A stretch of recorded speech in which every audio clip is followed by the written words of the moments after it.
Assalamualaikum. Halo teman-teman. Kembali lagi di YouTube channel Education for All. Alhamdulillah ya, hari ini kita masih diberi kesempatan untuk dapat bangun dari tidur. Dengan bangun tidur, kita dapat bersiap untuk melakukan aktivitas harian seperti memasak, bertanam, belajar, bekerja, berolahraga, hingga melakukan presentasi.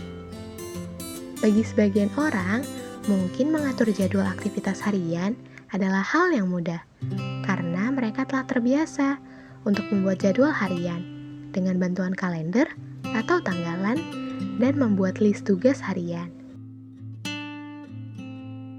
Namun, bagi sebagian yang lain, hal itu masih menjadi hal yang sulit karena lebih terbiasa dengan rutinitas harian yang tidak terjadwal atau teragendakan, dan penyusunan tugas yang masih berantakan. Nah, faktanya teman-teman, usia kita habis terpakai untuk melakukan beberapa aktivitas berikut ini. Tidur menghabiskan waktu 26 tahun. Usaha untuk tertidur menghabiskan waktu selama 7 tahun.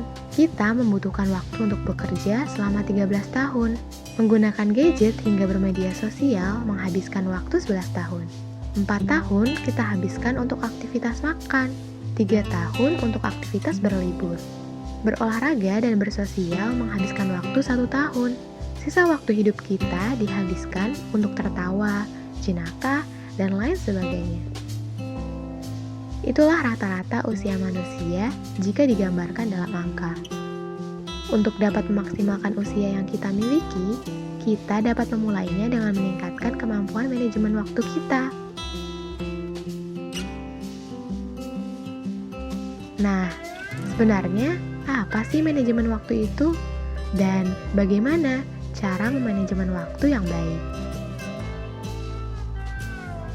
Mari kita bahas bersama dalam video ini. Manajemen waktu merupakan kemampuan dalam merencanakan, mengorganisasikan, dan mengaturkan waktu yang akan dihabiskan untuk bisa melakukan kegiatan tertentu secara efektif demi mencapai suatu tujuan. Hal sederhana yang dapat kita lakukan pertama kali adalah dengan membuat list atau daftar tugas. Baik itu tugas rumah, tugas sekolah, tugas kuliah, tugas kerja maupun tugas organisasi.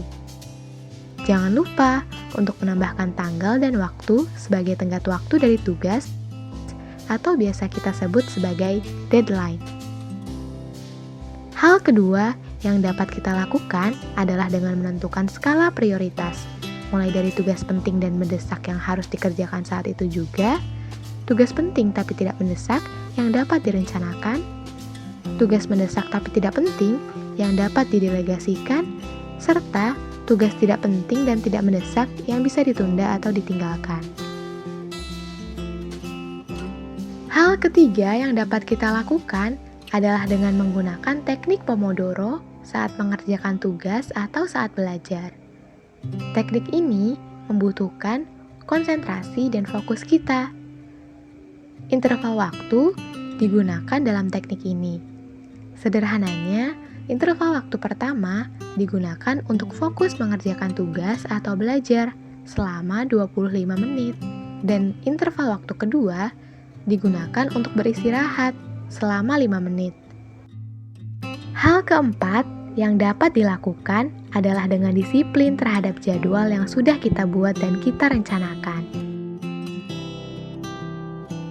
Dengan menggunakan waktu secara tepat sesuai perencanaan tugas, maka akan dapat semakin mengefektifkan waktu yang kita miliki.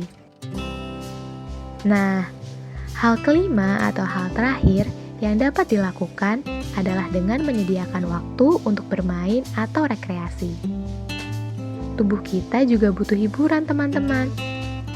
Oleh karena itu, kita bisa mengagendakan waktu khusus untuk libur sejenak dari rutinitas harian. Bisa dengan pergi ke gunung atau berlibur ke pantai. Dan tak lupa, istirahat yang cukup dengan memenuhi waktu tidur malam maupun dengan secangkir minuman yang kita sukai. Baiklah, sampai jumpa lagi teman-teman. Silahkan menonton video lainnya di YouTube channel Education for All. Jangan lupa untuk like, comment, and subscribe. Terima kasih. Assalamualaikum.